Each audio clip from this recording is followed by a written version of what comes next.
The HTC One M8 and HTC Sense 6 combine to deliver a new series of options. On the back we have dual cameras that allow us to change focus and a dual LED flash for more flattering tones. When you're using the software, there is an option to pick from camera, video, Zoe, selfie, dual capture, and a panorama mode. So there are a lot of different options. We're going to explore some of these and explain what they do. So you can launch the HTC One camera app from the lock screen with your volume button, or basically anywhere you find that camera icon. Once you're in here, you can tap around to set your focus, and there are a lot of different options that you can choose from. You can tap up here to switch between flash, on, auto, etc. And down here you get more options. So you can customize these things. You can set your white balance. There's a lot of different modes you can adjust there. And we can go in and turn a grid on and off, geotagging photos, self-timer, continuous shooting.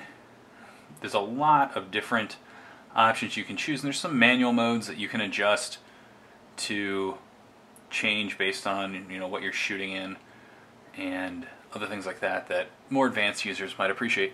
A lot of users, we think, are going to go to this little option right here. Tap on that.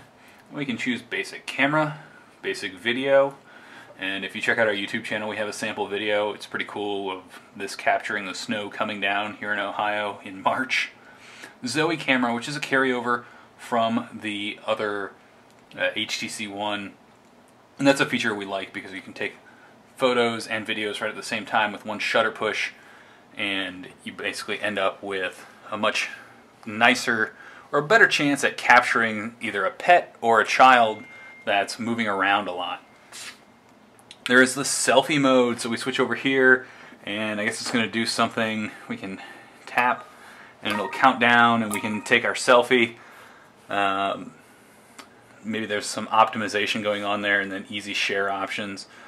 We'll go back in. You can do dual camera, dual capture mode, so you can change things around. We've seen similar things like this on the Samsung Galaxy S4 before, and LG. It's getting to be a pretty common feature, so you can insert yourself into a landscape picture. We can do a panorama, which is something that is pretty common on phones these days, but this is HTC's version. Don't see a photosphere option in here. If I go to Zoe camera, here's where if I hold this, it's recording, and during that time we don't have anything moving here, so there's not really anything to see, but there's a bunch of different photos. We'll show you what that actually looks like when there's something to see. So let's slide over and find a moving subject.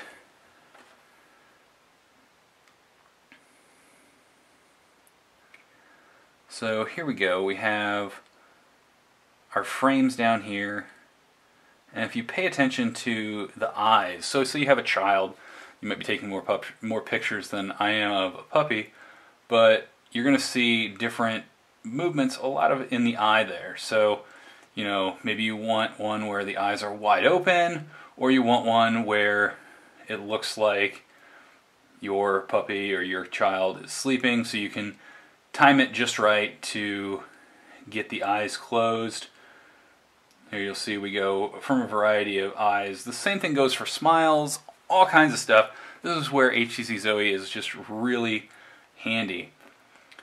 Now another thing, because we have those dual camera modes, what we can do is we can selectively change our focus. So right here, pretty much everything's in focus. I'm going to hit Edit.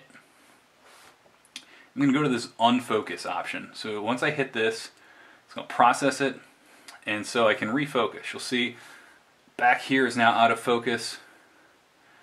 If I tap back there, it's going to pull that into focus. Tap different places, you can see that it's starting to blur things out. Now this type of photography is going to be a little more pronounced, say if I'm taking a picture of someone in front of the Golden Gate Bridge and I want that iconic background still there, but just a little blurred so their face really pops. But that is one way, and then you can save that. There's different options to change your your photos, and we still have, let's see if we can get into one. We still have options for things where there's movement to do, like we can create a GIF, do a sequence shot, a smile, we can remove an object, and we can touch up a face. Those are all things that are handy, while you're on the go on vacation. You might want to pull someone out, or you see someone do a really cool trick on a skateboard, or a child learning to ride their bike for the first time. All these features are in there, and they'll let you basically pull together a much better shot. And of course we have filters, frames, cropping, all of our standard tools. But where the HTC Sense 6 software really stands out in the camera are all these extra things that you can do. You can head over to gottabemobile.com to check out more about the HTC One M8, HTC Sense 6, and this new camera software. If you enjoyed this video, hit like, subscribe, share it with your friends, and be sure to tune in for more about this device.